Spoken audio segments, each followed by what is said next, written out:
Hello everybody, my name is Jonathan Elizondo. I'm a teacher in Escuela Central San Sebastián, and today I'm going to share with you a successful experience I had last year with first graders. So I entitled this presentation Mini Books, a suitable task for mini projects. As you already know, part of the program or the new curriculum is that at the end of every unit we create a mini project with our students to reinforce and to help them acquire the language that we have studied during the unit. So at the end of the first unit, I was thinking, what can I do that is suitable for my students that will help them? And the idea of mini books came up. I started doing some research, and this is what I did during the whole year.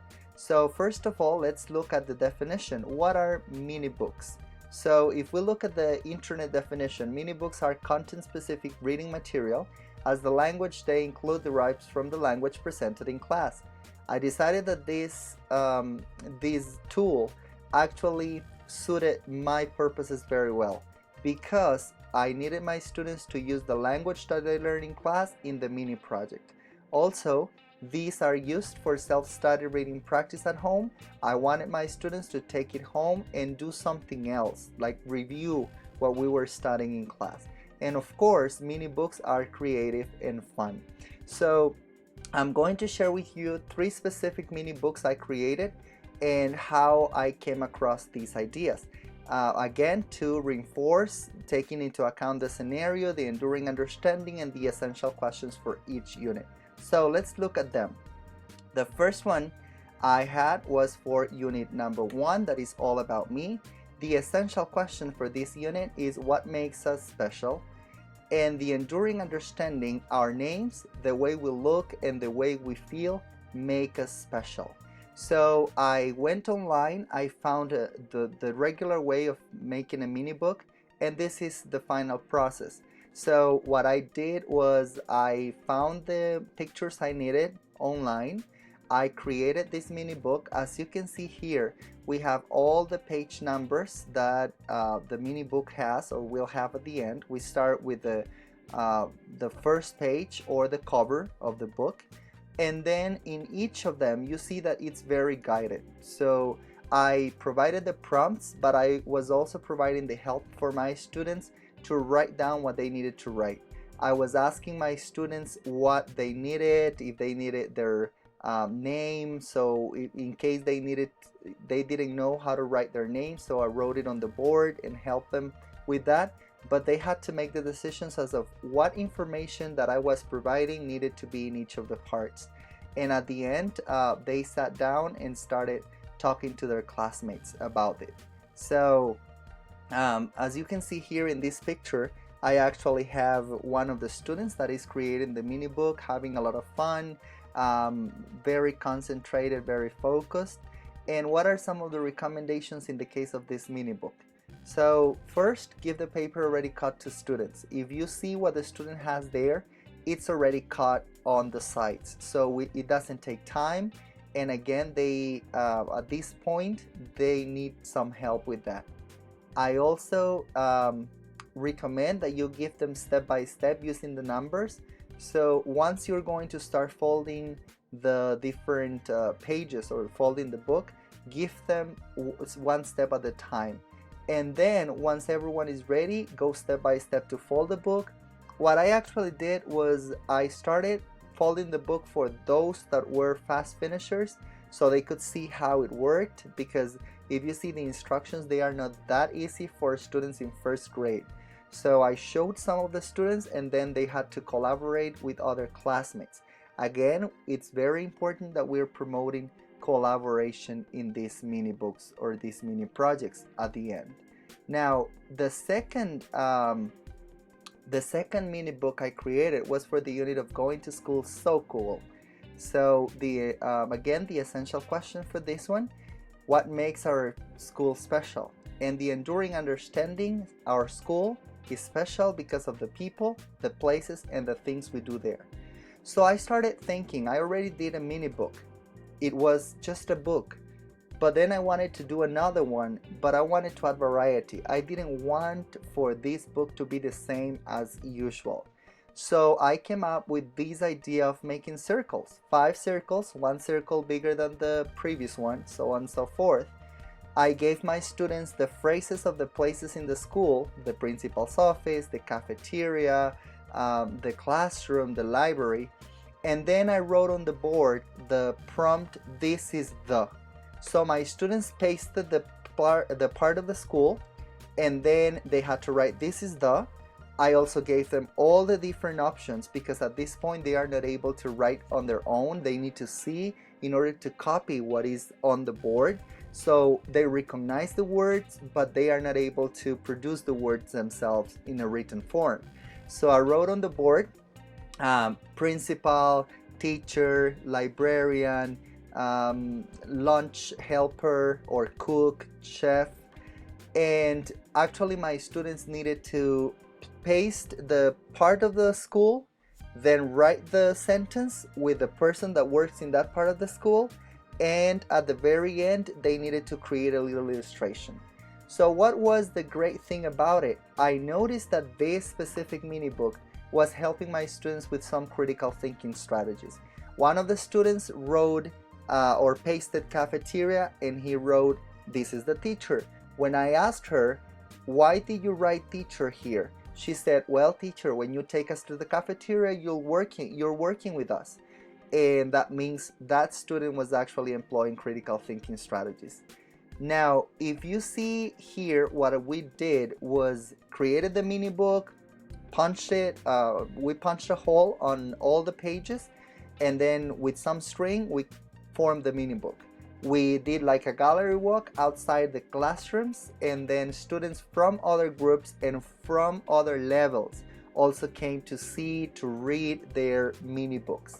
And that was an amazing experience. Students were, all of them were looking at the different books. They were having fun. They were employing their creativity as well. Now for the third mini book, I decided to do it for my neighborhood. So in my neighborhood, the essential question is, what makes our neighborhood special? And the enduring understanding, our neighborhood is special because of the places and how we help each other. At this point, I didn't have any idea. I went online again and I found out this amazing strategy on how to create this mini book. This is a foldable kind of triangle.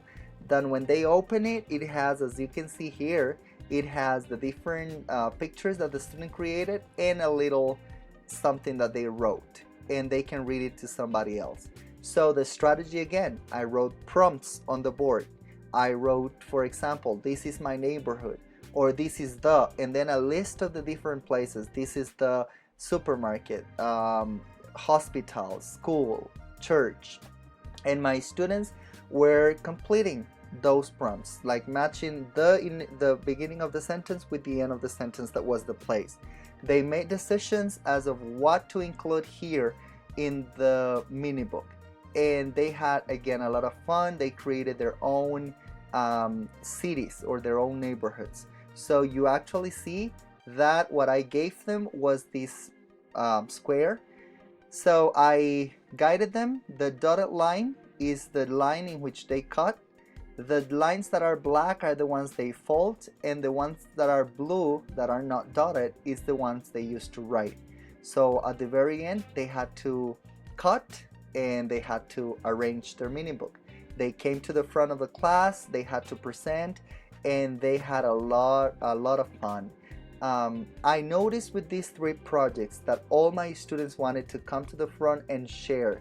Some of them were able to share a lot of information, some of them were able to share only a little information, but they had a lot of fun and they wanted to participate. They wanted to share with their classmates what they had done. So I think this actually personalizes learning and gives them options as of, okay, these are my choices and this is what I want to share.